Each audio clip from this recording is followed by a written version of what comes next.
나는 30년 넘게 비뇨의학과 전문의로 진료해오며 수많은 남성 환자들을 만났다. 그중 가장 뚜렷한 패턴을 보이는 질환이 있다면 바로 전립선 질환이다. 이 병은 고혈압처럼 수치로만 드러나는 병도 아니고 심장질환처럼 갑작스러운 통증이 오는 병도 아니다. 전립선 질환은 언제나 아주 조용하게 그리고 교묘하게 남성의 일상 속에서 천천히 존재감을 키워갔다. 그렇기에 많은 환자들이 증상을 알아차렸을 때는 이미 생활 전체가 불편해진 뒤였다. 나는 이 서서히 커지는 그림자를 누구보다 많이 보아왔다. 전립선 질환의 초기 신호는 너무 사소해서 쉽게 무시된다. 환자들은 보통 이렇게 말한다. 그냥 소변 줄기가 조금 약해졌습니다. 밤에 자주 깨긴 하는데 나이 때문 아닐까요? 그냥 컨디션이 안 좋았던 거겠지요. 그들의 표정과 말투를 보면 전립선이라는 이름조차 멀게 느껴지고 자기와 상관없는 문제라고 믿고 있었다.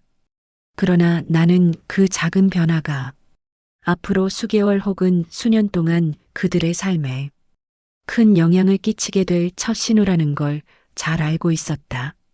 몇 해 전 초진으로 온 한 60대 남성이 있었다.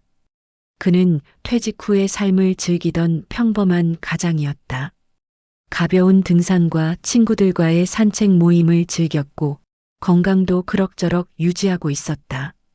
그러나 어느 날부터인가 소변 줄기가 약해지고 이를 보기까지 시간이 길어졌으며 밤에 두세 번씩 깨서 화장실을 가는 일이 반복되기 시작했다. 그는 그것을 단순한 노화라고 생각했다.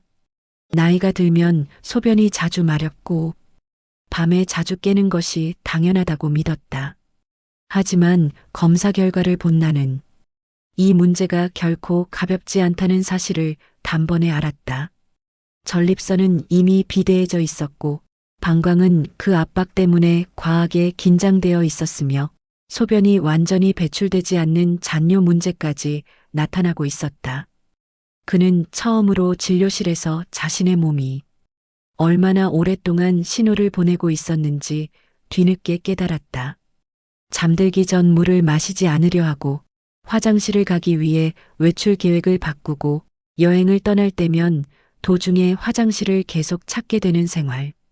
그는 이 모든 것을 습관 변화라고 생각했지만 사실은 몸이 불편함을 줄이기 위해 스스로 만들어낸 적응 행동이었다. 나는 그에게 전립선 질환이 갑자기 생기는 병이 아니라 생활과 스트레스, 운동 부족, 음주, 식습관 등의 작은 변화들이 오랜 시간 쌓여 서서히 모습을 드러내는 병이라고 설명했다. 전립선은 남성에게 매우 중요한 기관이지만 나이가 들수록 자연스럽게 커진다. 문제는 그 커짐이 병적으로 진행되면 소변을 보는 것 자체가 어려워진다는 데 있었다. 방광은 점점 더 힘을 주게 되고 그 과정에서 방광 근육이 두꺼워지며 전립선은 더 큰 압박을 만들어 악순환이 시작된다. 전립선 비대증은 단순히 소변이 불편한 병이 아니다. 그 불편함은 잠을 깨우고 생활 리듬을 망가뜨리고 자신감을 떨어뜨리고 심한 경우에는 급성 요폐가 와서 응급실로 실려오기도 한다. 나는 진료실에서 환자들이 그 순간 느끼는 두려움을 수도 없이 보아왔다. 갑자기 소변이 한 방울도 나오지 않고 방광이 통증으로 단단히 부풀어 오르는 상태. 그것은 많은 남성들에게 삶에서 처음 느껴보는 강렬한 공포였다. 그러나 이 모든 변화는 이미 아주 초기부터 천천히 신호를 보내고 있었다. 단지 환자들이 그 신호를 자신의 나이 탓으로 돌렸을 뿐이다. 60대 남성의 전립선 질환은 매우 흔하다. 그러나 흔하다는 것이 결코 가볍다는 뜻은 아니다. 나는 오랜 시간 동안 그들의 삶을 보며 한 가지 사실을 확신했다. 전립선 질환은 미리 알아차리는 사람이 반드시 이긴다. 그러나 무시하는 사람은 결국 고통을 피할 수 없다. 이 10부작은 그 사실을 알리고 싶은 마음으로 시작한다. 전립선 질환은 남성 누구에게나 찾아올 수 있는 병이지만 그 병을 대하는 태도는 각자의 삶을 크게 바꾸어 놓는다. 전립선 질환을 진료해오며 가장 자주 듣는 말은 언제나 같았다. 선생님, 이건 그냥 나이 들어서 그런 거 아닙니까? 이 말은 수십 년 동안 내 진료실을 채운 문장이었고 대부분의 환자들은 자신의 증상을 노화의 자연스러운 현상이라고 믿고 있었다. 물론 나이가 들어감에 따라 전립선은 자연스럽게 커진다. 그러나 문제는 정상적인 커짐과 병적인 비대의 차이를 환자들이 구별하지 못한다는 데 있었다. 나는 그 차이가 환자의 삶의 질을 얼마나 극적으로 바꾸는지 수없이 목격해왔다. 어느 날 50대 후반의 직장인이 진료실에 들어왔다. 그는 웃으며 말했다. 제가 이제 나이도 있고 소변이 약해지는 건 당연한 거 아니겠습니까? 그는 지금도 변기 앞에서 소변이 떨어지는 시간보다 출근 준비를 더 오래 한다고 농담처럼 말했지만 나는 그의 표정 속에서 작은 불편함과 불안함을 읽을 수 있었다. 검사를 진행하자 그의 방광은 생각보다 심하게 늘어나 있었고 전립선은 이미 배뇨를 막을 만큼 커져 있었다. 그는 겉으로는 대수롭지 않다는 표정을 지었지만 결과지를 보는 순간 얼굴색이 확 변했다. 그는 그때 처음으로 나이 때문이라는 말이 얼마나 위험한 착각이었는지 깨달았다. 전립선 질환은 나이를 먹어서 생기는 병이 아니다. 나이가 들수록 잘못된 생활 습관의 결과가 누적되어 드러나는 병이다. 이 차이는 매우 크다. 왜냐하면 노화는 돌이킬 수 없지만 생활 습관은 언제든 바꿀 수 있기 때문이다. 나는 수많은 환자들에게 잠들기 전에 물을 지나치게 마시는 습관, 짠 음식을 즐기는 식습관, 운동 부족, 지속되는 좌식 생활, 과도한 음주가 전립선을 어떻게 자극하는지 반복해서 설명해 왔다. 그러나 많은 이들이 그 설명을 한 귀로 흘렸다. 그리고 몇 달 뒤, 혹은 몇 년 뒤, 그들은 소변을 참지 못하고 급하게 병원을 찾거나 밤마다 화장실을 오가며 잠을 설치고 결국 삶 전체가 흔들리는 경험을 하게 되었다. 그 중에서도 기억에 남는 환자가 있다.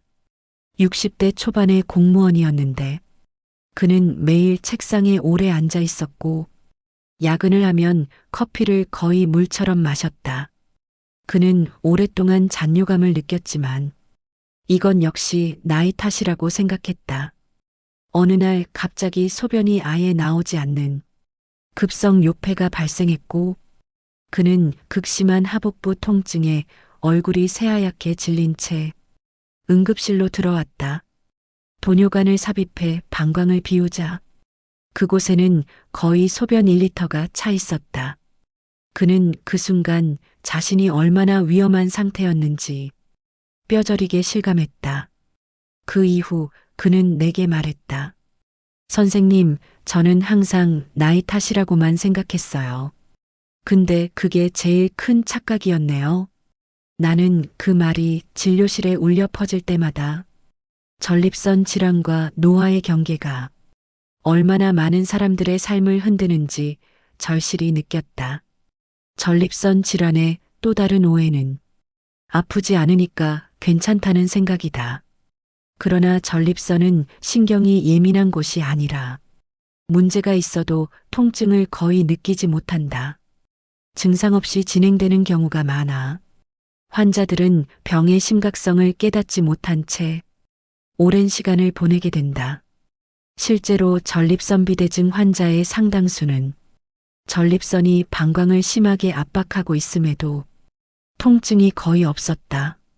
그들은 단지 소변이 조금 느려졌다고 생각할 뿐이었고 그 사이 방광은 점점 힘을 잃고 약해지고 있었다. 이렇게 방광 기능이 나빠지면 전립선 치료를 해도 회복이 쉽지 않다. 어떤 환자들은 왜 이제서야 오셨습니까? 라는 내 말에 고개를 떨구고는 했다. 나는 이 오래된 오해들이 많은 남성들의 삶을 망가뜨리는 것을 보며 더 많은 사람이 전립선 질환의 실체를 알고 너무 늦기 전에 손을 쓰길 바랐다. 전립선 질환은 나이 때문이 아니다. 생활 때문이다. 그리고 그 생활은 언제든 바꿀 수 있다. 환자들에게 이 사실을 전할 때마다 나는 한 가지 확신을 갖는다. 전립선 질환은 조기에 깨닫는 사람이 언제나 더 강해지고 더 빨리 회복하며 더 적은 고통을 겪고 삶의 질도 더 높았다. 그리고 다음 장에서 나는 전립선 질환을 가장 빠르게 악화시키는 잘 알려지지 않은 생활 속 습관들을 이야기해 보려 한다. 전립선 질환을 진료하다 보면 의사로서 가장 안타까운 순간은 환자가 질환을 만든 명확한 원인을 스스로 전혀 모른다는 점이다. 그들은 흔히 이렇게 말한다. 저는 무리한 것도 없고 그냥 평범하게 살았는데요. 그러나 내가 환자의 생활 습관을 자세히 들어보면 거의 빠짐없이 전립선을 악화시키는 요인들이 숨어 있었다. 전립선 질환은 어느 날 갑자기 생기지 않는다.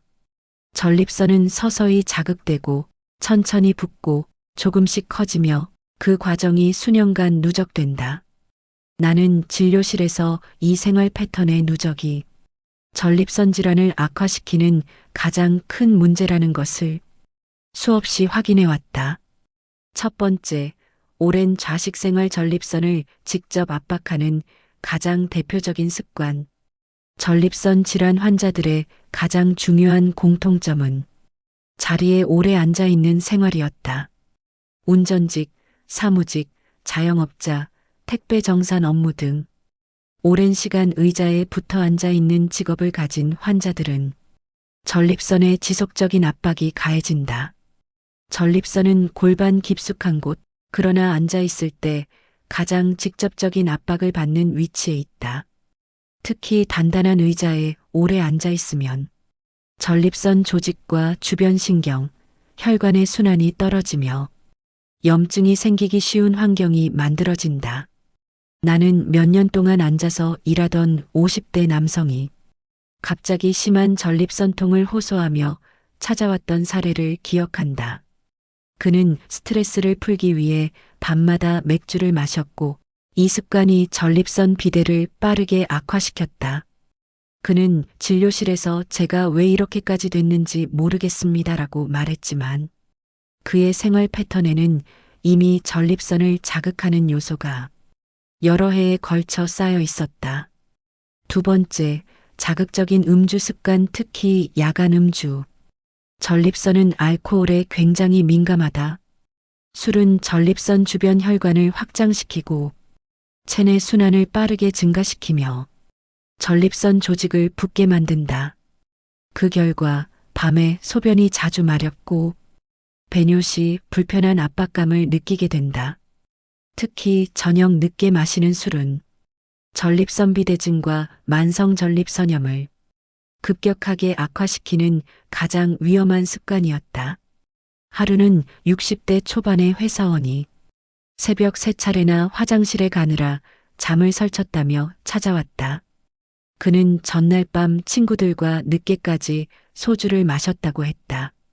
그날 검사에서 그의 전립선은 심하게 부어 있었고 잔뇨량도 크게 증가해 있었다. 술을 끊자 그의 증상은 빠르게 안정됐고 그는 그때 처음으로 전립선은 술에 약하다는 사실을 절실히 깨달았다. 세 번째, 짠 음식과 육류 중심 식단 부종을 가속시키는 식습관. 전립선 질환 환자들의 식단에는 거의 항상 두 가지 특징이 있었다. 하나는 외식 위주의 짠 음식, 다른 하나는 육류 중심의 식사였다. 나트륨은 체내 수분을 붙잡고 전립선 조직의 부종을 악화시킨다. 특히 국물 음식, 찌개류, 라면 등은 전립선 비대증 환자들에게 매우 좋지 않다. 또한 과도한 육류, 특히 붉은 고기는 지방 대사를 방해해 전립선 주변 혈류를 떨어뜨린다. 전립선 비대증 환자 중 상당수는 삼겹살 소주 조합을 즐겼고 그 생활 패턴이 수년간 반복된 후 소변 스트레스와 통증으로 진료실을 찾았다. 네 번째, 스트레스와 수면 부족 호르몬 균형을 무너뜨리는 핵심 요인. 전립선은 호르몬 기관이다. 남성 호르몬과 스트레스 호르몬이 전립선 크기와 상태에 직접적인 영향을 미친다. 스트레스가 많거나 수면이 부족한 환자들은 전립선 주변의 신경이 긴장되고 혈류가 불규칙해져 염증이 생기기 쉬운 환경이 만들어진다. 식당을 운영하던 한 60대 남성은 밤마다 늦게 퇴근하고 스트레스로 인해 잠을 잘 이루지 못했다. 그는 어느 날 전립선 통증으로 걷기도 힘들다며 병원을 찾았다. 검사 결과 그의 전립선은 스트레스와 수면 부족으로 인해 심한 염증 반응을 보이고 있었다.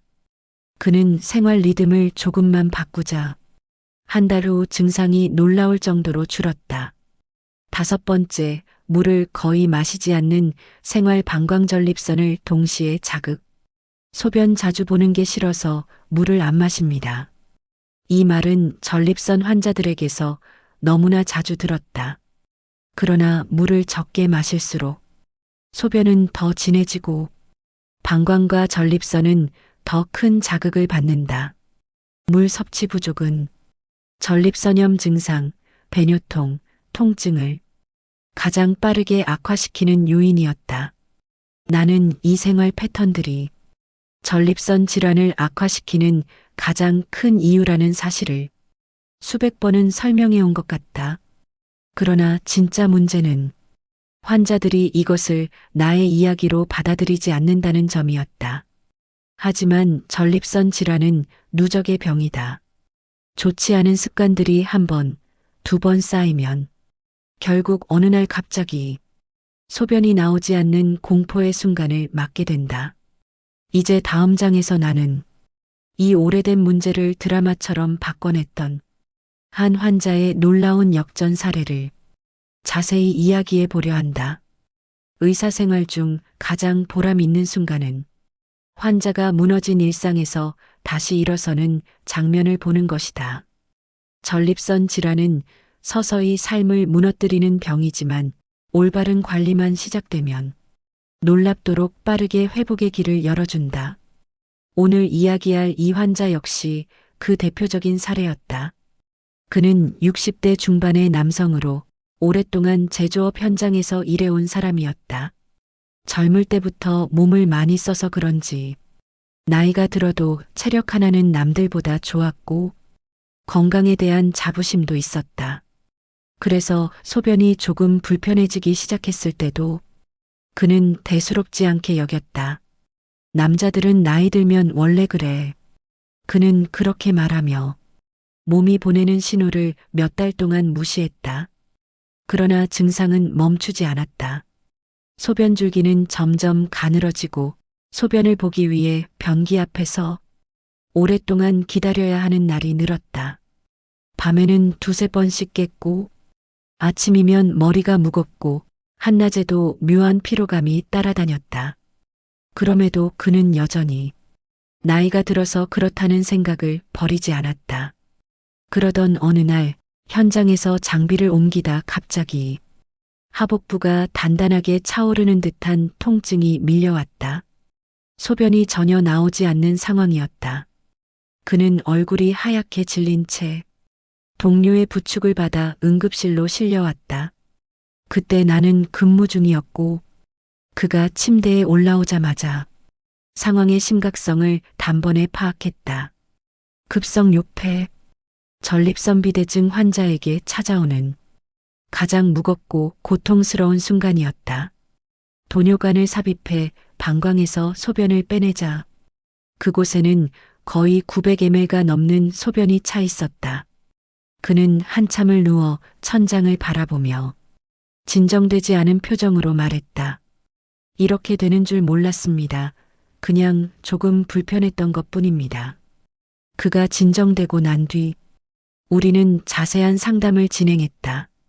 그의 증상, 식습관, 업무 패턴을 듣고 나서 나는 왜 그의 몸이 여기까지 왔는지 그 이유를 명확히 알 수 있었다.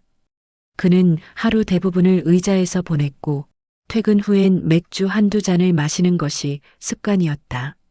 스트레스가 많은 날이면 치킨과 소주로 스트레스를 풀었다. 운동은 거의 하지 않았고 물을 자주 마시는 습관도 없었다. 전립선 질환을 악화시키는 조건들이 오랫동안 쌓여 있었던 것이다. 나는 그에게 말했다. 전립선 비대증은 갑자기 생기는 병이 아닙니다. 살아온 방식이 그대로 몸에 쌓여서 나타난 결과입니다. 그는 그 말을 듣고 조용히 고개를 떨궜다. 그리고 그 순간부터 그의 태도는 완전히 달라졌다. 그의 변화는 첫 주부터 시작되었다.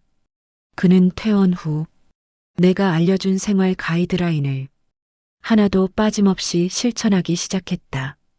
하루 2일의 물을 천천히 나누어 마시기, 저녁술 완전 금지, 짠 음식과 붉은 고기 줄이기, 앉아있는 시간 1시간마다 5분씩 일어나기, 하루 2030분 걷기, 자기 직전 스마트폰, TV 사용 줄이고 충분한 수면 확보. 그는 놀랍도록 성실하게 따라왔다. 사람이 아픔의 깊이를 뼈저리게 느끼면 그제야 변화의 의지가 강해진다는 사실을 또 한 번 확인하게 되는 순간이었다. 첫 주가 지나자 그는 새벽에 깨는 횟수가 줄어들었다고 말했고 둘째 주가 되자 소변 줄기가 조금 더 시원해졌다고 했다. 한 달 뒤 그의 잔뇨량은 절반 이하로 떨어져 있었다. 그리고 2달째 되는 날 그는 마침내 선생님, 이제는 밖에 나가도 화장실 걱정을 하지 않습니다. 라며 웃는 얼굴로 진료실에 들어왔다. 나는 그때 느꼈다. 전립선 질환은 분명한 누적의 병이지만 회복 또한 누적되는 힘으로 이루어진다는 것을 다시 일상이 돌아왔습니다. 그의 말 한마디는 수십 년 의사 생활 중 가장 보람을 느끼게 하는 문장이었다. 그는 이제 밤새 잠을 잘 수 있게 되었고 변기 앞에서 고통스럽게 기다리던 시간도 사라졌다. 출근길에 버스나 지하철을 이용할 때도 중간에 급하게 내릴 걱정이 없었다. 불과 몇 달 전 응급실에서 식은땀을 흘리며 누워있던 모습과 지금의 모습을 비교하면 그는 마치 다른 사람이 되어 있었다. 그는 마지막에 이렇게 말했다. 선생님, 제가 늦게나마 깨달아 다행입니다. 정말 고맙습니다. 나는 그날도 마음속으로 같은 생각을 했다. 전립선 질환은 조금만 일찍 깨닫고 관리하면 누구든지 다시 일어난다. 무너진 일상도 다시 회복된다. 그리고 그 회복은 생각보다 빠르고 확실하다. 이제 다음 장에서는 전립선 질환이 악화되기 전에 미리 알아야 할 초기 신호들을 의사로서 가장 정확하게 정리해 보려 한다. 전립선 질환은 어느 날 갑자기 찾아오는 법이 없다. 항상 아주 미세한 불편함으로 시작되고 그 불편함이 몇 달, 몇 년 동안 조금씩 쌓여 어느 순간 환자의 일상을 뒤흔든다. 나는 30년 동안 수많은 환자들을 보면서 전립선이 처음 보내는 작은 경고들을 정확하게 구분할 수 있게 되었다.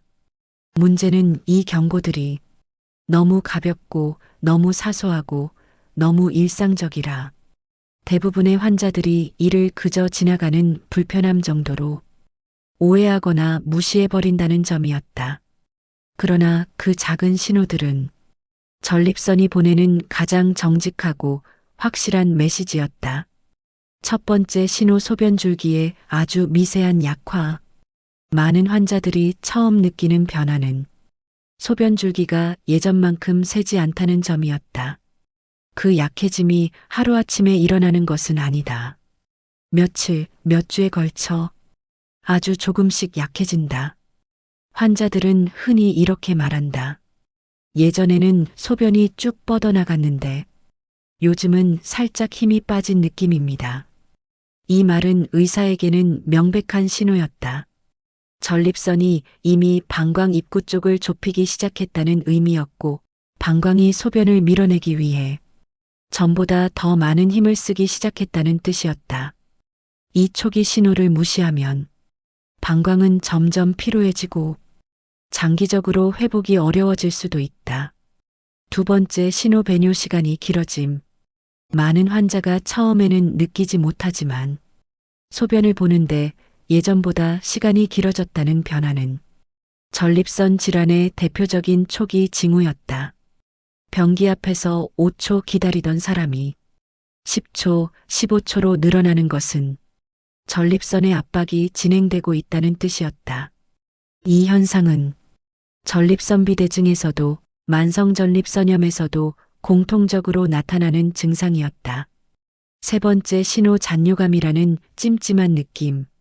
환자들은 배뇨를 마쳤는데도 아직 조금 남아있는 것 같은 느낌을 말하곤 했다. 잔뇨감은 매우 중요한 초기 신호였다. 이것은 실제 소변이 남아있는 경우도 있고 방광이 전립선 압박 때문에 완전히 비워지지 못할 때도 있었다. 잔뇨가 반복되면 방광 근육이 과도하게 긴장하게 되고 장기적으로 방광 기능이 떨어지는 결과까지 가져온다. 네 번째 신호 갑작스런 소변 참기 어려움. 갑자기 소변이 급해지고 참기 힘든 느낌이 강하게 오는 건 역시 전립선의 초기 신호였다. 방광은 전립선이 좁혀놓은 통로 때문에 조금만 소변이 차도 자극을 강하게 느끼게 된다. 이것이 바로 과민성 방광 증상과 연결되는 과정이었다. 많은 환자들이 예전에는 34시간은 거뜬했는데 요즘은 12시간도 힘듭니다. 라고 말하곤 했는데 이 말은 전립선이 이미 방광을 예민하게 만들어놨다는 뜻이었다. 다섯 번째 신호밤에 화장실 가는 횟수가 늘어나며간요. 야간뇨는 전립선 질환의 매우 흔한 초기 신호였다. 특히 1회였던 야간뇨가 2회, 3회로 늘어난다면 전립선이 이미 방광 기능에 영향을 미치고 있다는 의미였다. 밤에 자주 깨게 되면 수면의 질이 떨어지고 다음날 피곤함이 계속된다. 이 작은 변화가 환자의 삶 전체의 리듬을 흔드는 것이다. 여섯 번째 신호, 묘한 하복부의 음부 불편감. 전립선염 환자들에게는 특히 미묘한 찌릿함, 묵직함, 당김 같은 설명하기 어려운 하복부 또는 회음부의 불편감이 나타났다.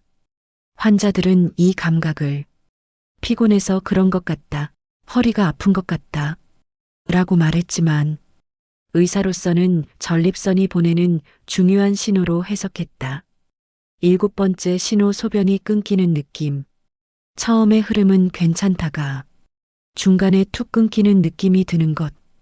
이것은 전립선이 요도를 눌러 소변 흐름을 방해하고 있다는 전형적인 증상이었다. 여덟 번째 신호, 방광 쪽에 힘을 과하게 주게 되는 배뇨 습관 변화. 환자들은 어느 순간부터 소변을 볼 때 자연스럽게 힘을 주기 시작한다. 그 힘은 방광을 더 피로하게 만들고 전립선의 압박을 더욱 악화시켰다. 그들은 이를 습관이라고 여기지만 사실은 전립선 질환이 만들어낸 보상 행동이었다. 이 모든 신호는 절대 우연이 아니다. 전립선 질환은 조용하지만 몸은 그 침묵 속에서 끊임없이 작은 경고를 보내고 있다. 이 신호들은 전립선이 스스로 지켜달라고 말하는 가장 명확한 메시지였다. 나는 환자들에게 늘 말한다. 이 작은 변화들이 반복된다면 그건 절대 나이 때문이 아닙니다. 전립선이 말하는 겁니다. 이 초기 신호를 알아차리는 사람은 전립선 질환을 가장 큰 고통 없이 관리할 수 있다. 그러나 무시하는 사람들은 언젠가 급성 요폐라는 극단적인 상황을 마주하게 된다. 오랫동안 전립선 질환 환자들을 진료해 오다 보면 한 가지 흥미로운 공통점을 발견하게 된다. 비슷한 나이, 비슷한 증상, 비슷한 검사 결과라 해도 어떤 사람은 놀라울 만큼 빠르게 회복하고 어떤 사람은 몇 달 혹은 몇 년이 지나도 증상이 크게 나아지지 않는다는 사실이다. 나는 그 이유가 무엇인지 수많은 환자의 기록과 생활 패턴을 비교하며 분석해왔다. 그리고 결국 하나의 결론에 도달했다. 회복하는 환자는 생활을 바꾸는 환자였고, 회복하지 못하는 환자는 습관을 바꾸지 않는 환자였다. 전립선 질환은 생활의 병이다. 그렇기 때문에 회복 또한 생활에서 시작된다. 나는 그 변화를 가장 뚜렷하게 보여준 실제 환자들의 모습을 지금부터 하나씩 이야기해 보려 한다. 첫 번째 공통점, 물을 잘 마시는 사람은 반드시 호전되었다. 전립선과 방광 건강은 수분 섭취와 밀접한 관련이 있다. 물을 거의 마시지 않는 환자들은 소변이 지나치게 진해지고 방광 점막이 자극받아 전립선염 증상이 악화되기 쉬웠다. 반대로 하루 1.5리터의 물을 천천히 나누어 마신 환자들은 한 달 만에 배뇨통, 잔뇨감, 요도 자극이 눈에 띄게 줄어드는 모습을 보였다. 나는 특히 소변 자주 보는 게 싫어서 물을 안 마신다고 말하는 환자들에게 수없이 강조해왔다. 물은 전립선의 가장 큰 적이며 물을 마시는 순간부터 전립선은 회복을 시작한다는 사실을. 두 번째 공통점, 저녁 술을 끊은 사람들은 회복 속도가 빨랐다. 술은 전립선 질환의 악화 요인 중 가장 강력한 요소였다. 술을 마시면 전립선 주변 혈관이 확장되고 전립선 조직은 붓는다. 그리고 그 부종은 소변 불편을 바로 악화시킨다. 나는 저녁 술을 끊은 환자들이 2주 만에 수면의 질과 야간뇨가 확연히 줄어드는 것을 수없어 보아왔다.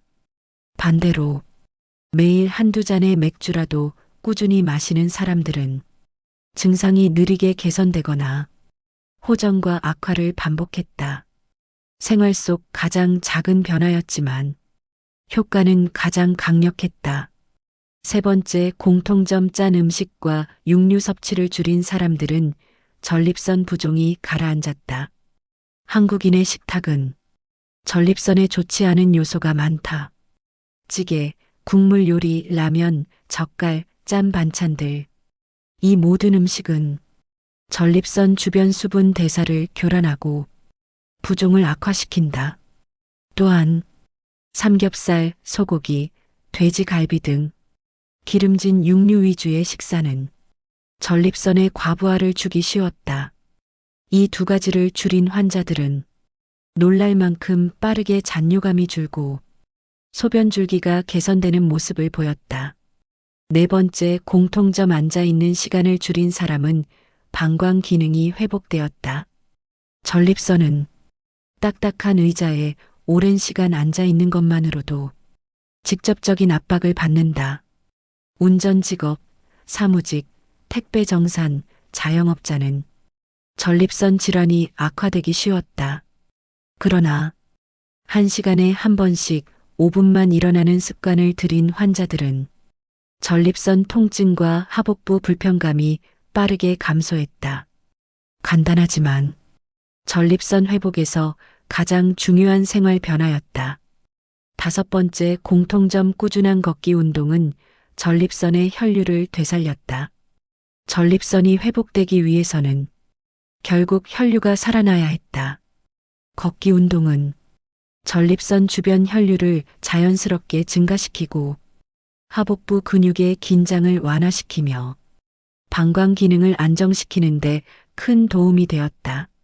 나는 매일 2030분만 걸어도 전립선 질환의 60%는 개선될 수 있다는 믿음을 수많은 사례를 통해 확인해 왔다. 여섯 번째, 공통점. 스트레스 관리에 성공한 환자들은 증상 악화를 막았다.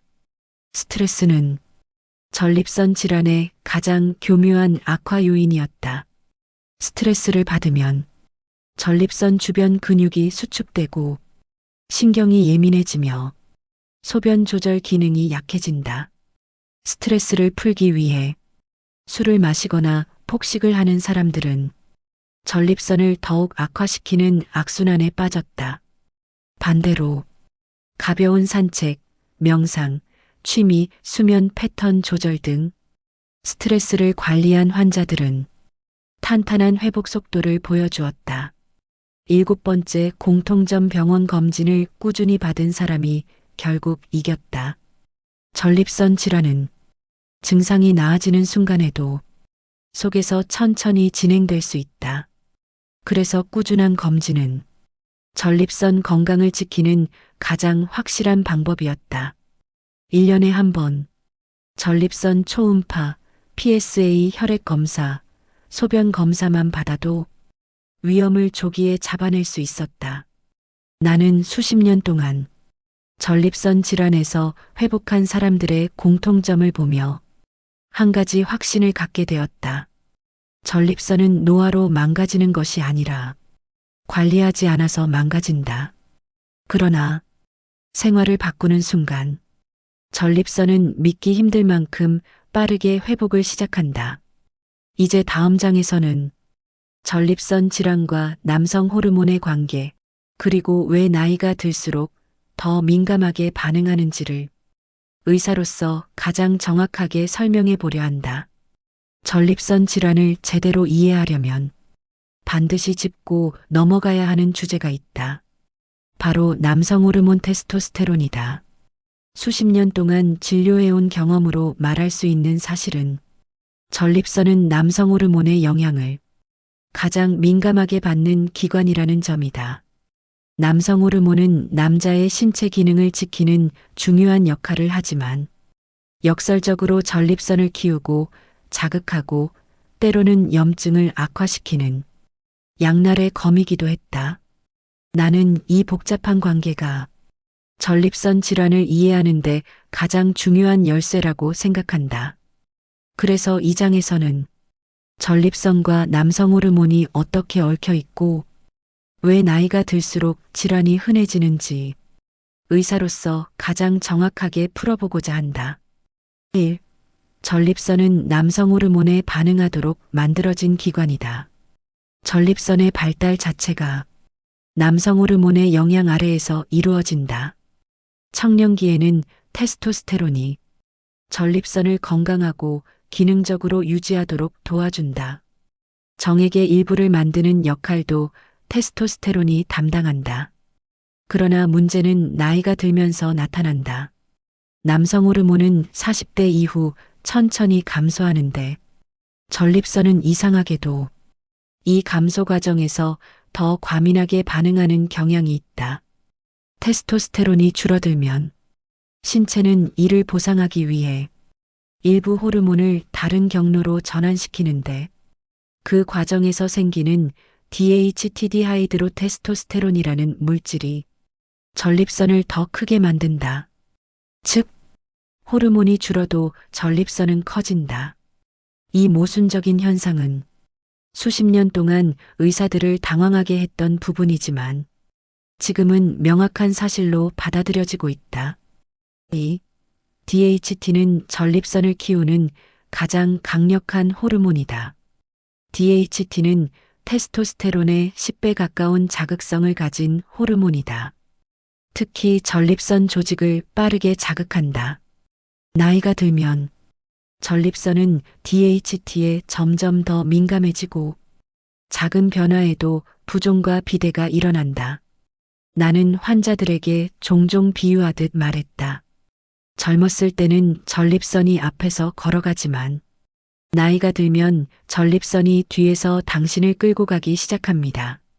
DHT가 만들어내는 변화는 다음과 같다. 전립선 조직의 점진적 비대, 요도 압박, 방광의 과도한 긴장, 잔뇨 증가, 야간뇨 증가, 소변 줄기 약화. 이 모든 변화가 환자들의 생활을 조금씩 흔들어 놓는다. 3. 스트레스와 수면 부족도 호르몬을 교란시킨다.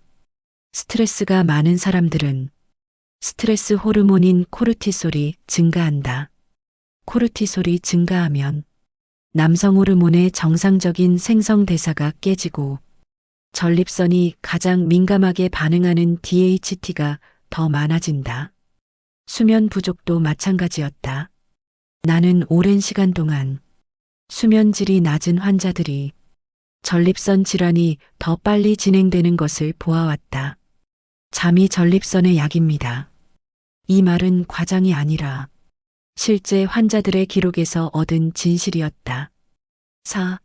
비만과 복부 지방은 남성 호르몬을 빠르게 감소시킨다. 복부 지방은 단순한 지방이 아니다. 그 안에는 호르몬 분해 효소가 다량 존재해 남성 호르몬을 빠르게 감소시킨다. 문제는 남성 호르몬이 줄어들면 몸은 보상작용으로 DHT를 더 만들어낸다는 점이다. 그리고 이 DHT가 전립선을 자극한다. 결국 배가 나오기 시작하는 시점부터 전립선 질환이 본격적으로 나타나는 이유가 여기에 있었다. 5. 운동 부족은 전립선을 직접적으로 악화시킨다. 운동을 하지 않으면 혈류 흐름이 떨어지고 남성 호르몬도 감소한다. 혈류가 떨어지면 전립선의 산소 공급이 줄어들고 염증이 생기기 쉬운 환경이 형성된다. 전립선염 환자들 중 상당수가 운동 부족과 스트레스가 공통적으로 있었다. 반면 걷기, 스트레칭 등 간단한 운동을 꾸준히 한 환자들은 전립선 비대증과 전립선염의 증상이 빠르게 개선되었다. 6. 남성 호르몬과 전립선의 균형은 생활에서 결정된다. 오랜 진료 경험 끝에 얻은 결론은 하나였다. 전립선의 미래는 호르몬의 양이 아니라 생활 습관이 결정한다. 과음, 남성 호르몬 감소 DHT 증가 전립선 자극, 스트레스 코르티솔 증가 전립선 민감도 상승, 수면 부족 회복력 감소 염증 악화, 운동 부족 혈류 감소 전립선 기능 저하, 비만 호르몬 불균형 전립선 비대 가속. 이 모든 변화는 생활 하나하나의 선택에서 시작된다는 뜻이었다. 나는 환자들에게 늘 같은 말을 한다. 전립선은 나이가 아니라 삶의 방식에 반응하는 기관입니다. 이 사실을 이해하는 순간 전립선 질환의 관리는 비로소 현실적인 해결책을 갖게 된다. 전립선 질환을 진료하면서 나는 식습관이 전립선에 얼마나 직접적인 영향을 미치는지 수백 명의 환자를 통해 확인해 왔다. 전립선은 작고 조용한 기관이지만 음식과 수분 섭취 방식에 믿기 어려울 만큼 민감하게 반응했다. 어떤 환자는 약을 먹어도 좋아지지 않았지만 식사를 바꾼 뒤 놀랍게 회복했고 반대로 약을 규칙적으로 먹고도 식습관이 엉망인 환자는 증상이 계속 악화되었다. 전립선의 회복은 먹는 법을 바꾸는 순간부터 시작된다. 나는 이 원칙을 수십 년 동안 의학 데이터와 실제 환자의 사례를 통해 확인했다. 1. 국물과 짠 음식은 전립선을 붓게 만든다. 한국 남성들이 전립선 질환에 많이 걸리는 이유 중 하나는 음식 문화 그 자체에 있다. 찌개, 탕, 라면, 국물 요리와 같이 나트륨이 많은 음식은 체내 수분을 붙잡아두고 전립선 주변의 부종을 악화시킨다. 전립선 비대증 환자 중 상당수는 식습관을 점검해보면 밥 먹을 때 국물은 다 먹어야 속이 풀린다. 찌개 없으면 밥을 잘 못 먹는다. 이런 말들을 했다. 그러나 이 국물 문화가 전립선과 방광을 지속적으로 자극하는 가장 큰 원인이었다. 소변이 잘 나오지 않고 밤에 자주 깨게 되고 잔뇨감이 심해지는 것은 짠 음식을 오래 먹은 생활의 결과였다. 나는 환자들에게 늘 말했다. 국물을 줄이는 것만으로도 전립선 부종의 절반은 가라앉습니다. 실제로 국물 섭취를 줄인 환자들은 23주 만에 야간뇨와 잔뇨감이 눈에 띄게 개선되는 변화를 경험했다. 이 육류 중심의 식사는 염증을 악화시키고 흐름을 방해한다. 전립선에 가장 좋지 않은 식단 중 하나가 육류 중심 식사였다. 특히 삼겹살, 갈비, 소고기 기름진 부위처럼 포화 지방이 많은 음식은 전립선염을 악화시키고 전립선 비대증의 진행을 빠르게 만든다. 왜냐하면 지방이 많아지면 혈액이 끈적해지고 전립선 주변 혈류가 떨어지기 때문이다. 혈류가 나빠지면 전립선 조직은 스스로 회복할 힘을 잃는다. 또한 고기를 많이 먹으면 채소 섭취가 줄어들어 전립선의 염증 조절 능력 역시 떨어지게 된다. 나는 여러 환자 데이터를 분석하며 육류를 줄인 환자들이 소변줄기 개선 속도가 더 빠르다는 사실을 수없이 확인했다. 3. 카페인 탄산음료는 전립선을 예민하게 만든다. 전립선 질환을 가진 사람들에게 가장 안 좋은 것 중 하나가 카페인이었다. 커피, 에너지 음료, 콜라, 녹차까지. 카페인은 방광 근육을 자극해 소변이 더 급해지고 참기 힘들어지는 증상을 만든다. 특히 아침 공복 커피와 저녁 커피는 전립선과 방광을 가장 강하게 자극하는 조합이었다. 탄산음료도 마찬가지다. 탄산의 자극성은 전립선염 환자에게 통증과 불편감을 만들었고 전립선 비대증 환자들에게는 야간뇨를 악화시키는 원인이 되었다. 4. 물을 적게 마시는 것이 오히려 염증을 키운다. 많은 환자들이 물을 마시면 소변이 자주 마려워서 라고 말하며 물을 의도적으로 줄인다. 그러나 이것은 전립선 질환을 가장 많이 악화시키는 습관 중 하나였다. 물을 적게 마시면 소변은 더 진해지고 전립선과 요도, 방광을 더 강하게 자극한다. 진한 소변은 전립선염을 악화시키는 대표 원인이었고 전립선 비대증에서도 방광 기능을 더 빠르게 약화시켰다. 나는 환자들에게 물을 적게 마시면 전립선은 더 고통을 받습니다. 라고 수없이 설명했다. 물을 충분히 마신 환자들은 2주 안에 통증, 자극감, 잔뇨감이 빠르게 개선되곤 했다. 5. 전립선을 지키는 음식 단순하지만 강력한 원칙. 아래 식품들은 실제로 많은 환자들이 증상이 개선되면서 긍정적인 반응을 보인 것들이다. 방울토마토, 생토마토, 라이코펜은 전립선 건강의 핵심 영양소였다. 브로콜리, 양배추, 콜리플라워.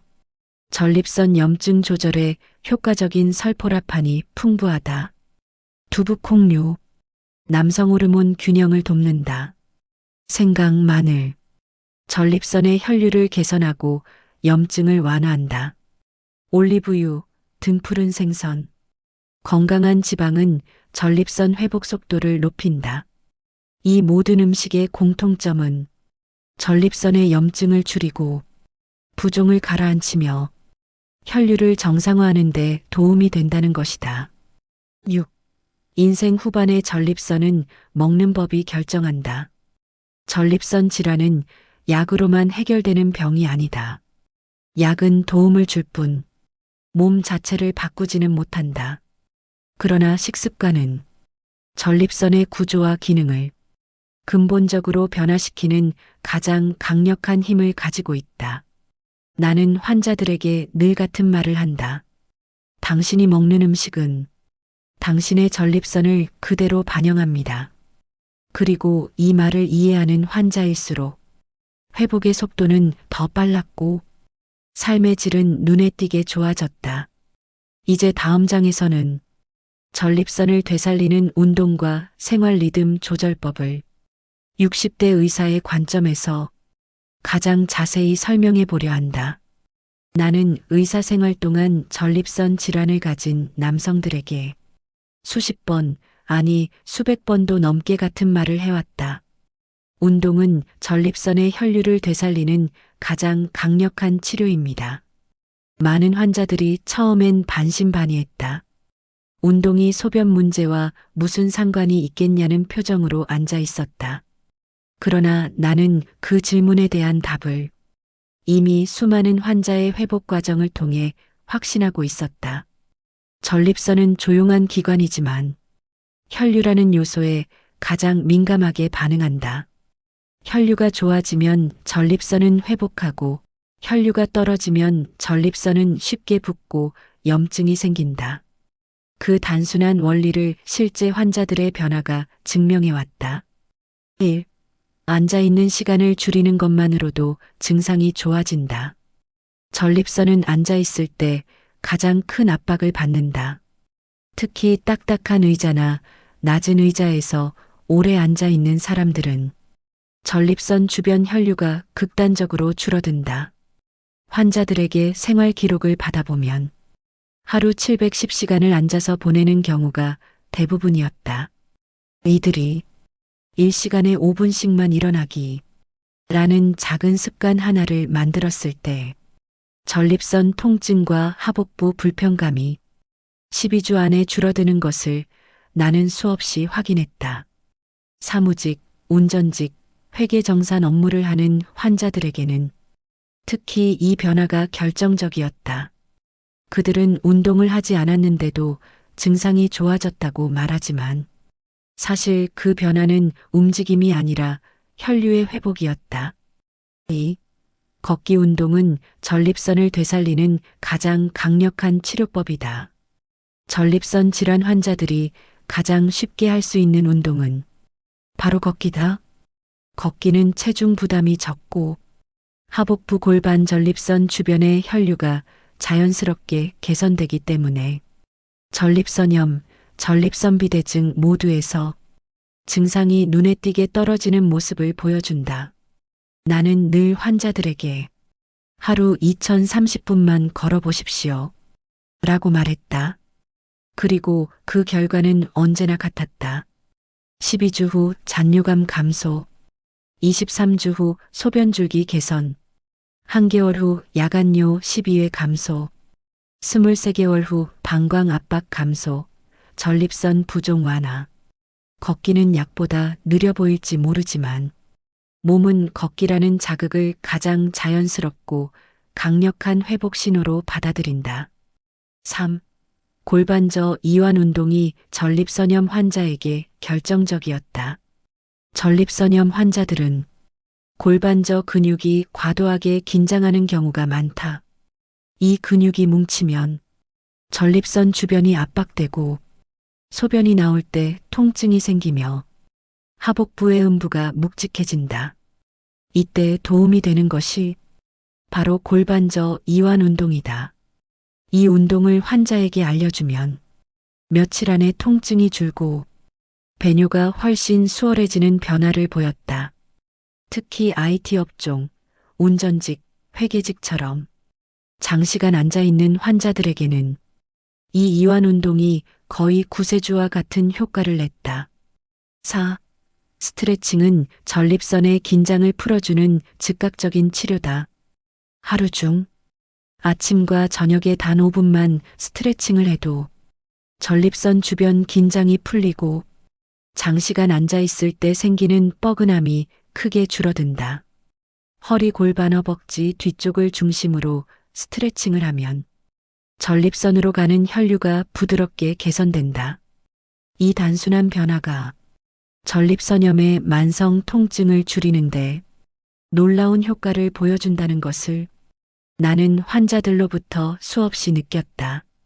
5. 근력 운동은 지나치면 독이 된다. 많은 환자들이 이런 질문을 한다.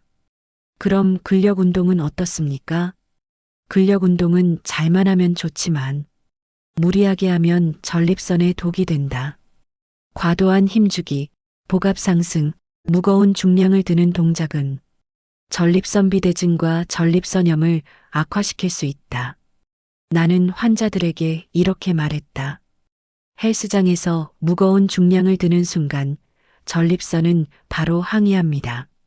따라서 가장 좋은 운동 조합은 걷기, 가벼운 근력 운동, 스트레칭, 골반저 이완. 이 네 가지였다. 거창하지 않고 꾸준하게 할 수 있는 운동이 전립선을 살린다. 6. 운동은 결국 호르몬과 혈류를 바꾸는 가장 직접적인 힘이다. 운동을 하면 남성 호르몬의 균형이 되살아나고 전립선 주변 혈류가 개선되며 방광 기능이 회복된다. 전립선 질환은 겉보기에는 단순한 배뇨 문제 같아 보이지만 그 이면에는 호르몬, 혈류, 신경, 근육의 복잡한 시스템이 있다. 그리고 이 모든 것을 동시에 바꾸는 것이 바로 운동이었다. 나는 수많은 환자들에게서 운동이 만들어낸 변화를 목격했다. 그들의 표정이 밝아지고 밤에 깨는 횟수가 줄고 배뇨가 부드러워지고 자신감을 되찾는 그 순간들. 그 모든 장면은 내가 왜 이렇게 운동을 강조하는지를 정확히 보여주는 증거였다. 이제 마지막 장에서 60대 의사로서 전하고 싶은 전립선 건강의 핵심 원칙들을 정리해 이야기해 보려 한다. 수십 년 동안 전립선 질환 환자들을 진료하며 나는 한 가지 진실에 도달하게 되었다. 전립선 질환은 결코 남의 이야기가 아니다. 40대 이후의 모든 남성에게 찾아올 수 있는 아주 현실적이고 아주 일상적인 문제였다. 그리고 더 중요한 사실은 전립선 질환은 절대 나이 때문이 아니라 생활이 만들어낸 결과라는 점이다. 나는 이 이야기를 마무리하며 그동안 내가 진료실에서 환자들에게 가장 많이 했던 조언을 한 장에 모아 담고자 한다. 1. 몸은 언제나 먼저 경고한다. 그 신호를 듣는 사람만이 이긴다. 소변 줄기가 약해지고 소변이 끊기거나 밤에 자주 깨고 잔뇨감이 생기고 하복부가 묵직해지는 느낌이 든다면 그것은 절대 우연이 아니다. 전립선 질환 환자들 대부분이 초기 신호를 피곤해서 그런가 보다 나이가 드니 그렇지라며 넘겼다. 그리고 그 결과 응급실에서 급성 요폐로 고통을 겪거나 오랜 치료가 필요한 시점에야 문제의 심각성을 깨닫는다. 나는 환자들에게 항상 말했다. 작은 변화라도 반복된다면 그건 이미 신호입니다. 전립선은 조용하게 그러나 분명하게 경고한다. 그 경고를 들을 줄 아는 사람만이 고통 없이 회복의 길로 들어설 수 있다. 2. 약보다 더 강한 치료는 생활이다.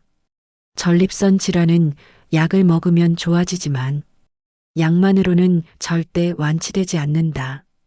전립선 비대증도 전립선염도 생활을 바꾸지 않으면 약효는 일시적인 개선에서 끝나버린다. 나는 수많은 환자들에게서 약보다 강력한 치료법이 다음 4가지라는 사실을 직접 보았다. 물을 충분히 마시는 것, 밤 술을 끊는 것, 짠 음식과 기름진 음식 줄이기, 하루 2030분 걷기. 이 4가지는 전립선을 되살리는 기본 중의 기본이었다. 이 원칙을 실천한 환자들은 약의 효과가 배가 되었고 재발률 역시 눈에 띄게 줄었다. 3. 전립선은 혈류로 산다. 혈류가 개선되면 증상은 가라앉는다. 전립선의 회복에서 가장 중요한 핵심은 바로 혈류 회복이었다. 혈류가 떨어지면 전립선은 붓고 통증이 생기고 염증이 악화된다. 반대로 혈류가 살아나면 전립선은 스스로 회복하기 시작한다. 걷기, 스트레칭, 골반저 이완 운동은 전립선 주변의 혈류를 되살리는 가장 직접적인 치료법이었다. 특히 하루 20분 걷기만 실천해도 환자들의 배뇨 증상이 부드러워지고 잔뇨감이 줄어드는 효과가 있었다. 4. 술 스트레스 수면 부족은 전립선의 가장 큰 적이다. 나는 수없이 많은 환자들이 술과 스트레스, 수면 부족 때문에 전립선이 악화되는 것을 목격했다. 술은 전립선을 붓게 만들고 스트레스는 호르몬 균형을 무너뜨리고 수면 부족은 회복을 막는다. 이 세 가지는 전립선 질환 환자들에게 3대 악이라고 해도 과언이 아니었다. 환자들이 이 세 가지를 조절하는 순간 전립선은 놀라울 만큼 빠르게 안정되었다. 5. 전립선은 나이가 아니라 관리 여부에 따라 달라진다. 나는 70대 환자가 전립선염에서 완전히 벗어난 사례도 보았고 반대로 50대 환자가 전립선 비대증으로 소변을 못 봐 응급실로 오는 장면도 보았다. 그 차이는 나이가 아니라 관리의 차이였다. 전립선은 관리하는 사람에게는 충분히 편안한 장기였고 관리하지 않은 사람에게는 끝없이 불편을 주는 장기였다. 나는 환자들에게 항상 이렇게 말했다. 전립선은 당신의 나이가 아니라 당신의 일상을 반영합니다. 이 말은 의사로서 그리고 인간으로서 내가 확신하는 진실이었다. 6. 너무 늦기 전에 검진을 받으십시오. 전립선 질환은 초기에는 통증이 거의 없기 때문에 대부분 방치된다. 그러나 전립선 검진은 아주 간단하고 짧은 시간에 끝나며 위험을 조기에 막아주는 가장 확실한 방법이다. 전립선 초음파, 소변 검사, PSA 혈액 검사. 이 세 가지만 받아도 전립선의 상태는 거의 완전히 파악된다. 나는 환자들에게 늘 강조했다. 검진은 겁내지 마십시오. 아무것도 느끼지 못할 때가 검진을 해야 하는 때입니다. 7. 전립선은 다시 좋아질 수 있다. 그 사실을 잊지 마라. 전립선 질환은 만성적이고 오랫동안 불편을 주는 병이지만 희망은 언제나 남아 있었다. 생활을 바꾸고 음식을 바꾸고 걷기 시작하는 순간 전립선은 회복을 시작한다. 그리고 그 회복은 생각보다 빠르고 생각보다 힘이 있다. 나는 수많은 남성들이 전립선 질환으로 무너졌던 일상을 다시 되찾는 장면을 보아왔다. 그들은 다시 숙면을 취했고 밖에 나가도 화장실 걱정을 하지 않았고 일상 속 자신감을 회복했다. 마지막으로 60대 의사로서 내가 전하고 싶은 마지막 말은 하나다. 전립선은 당신의 삶을 조용히 반영합니다. 그리고 당신의 선택을 기다립니다. 지금부터라도 작은 선택들을 바꾼다면 전립선은 분명하게 반응할 것이다. 당신의 몸은 당신이 생각하는 것보다 훨씬 빨리, 훨씬 강하게 회복한다. 이 이야기가 지금 이 글을 읽는 누군가에게 건강을 되찾는 첫걸음이 되기를 바란다.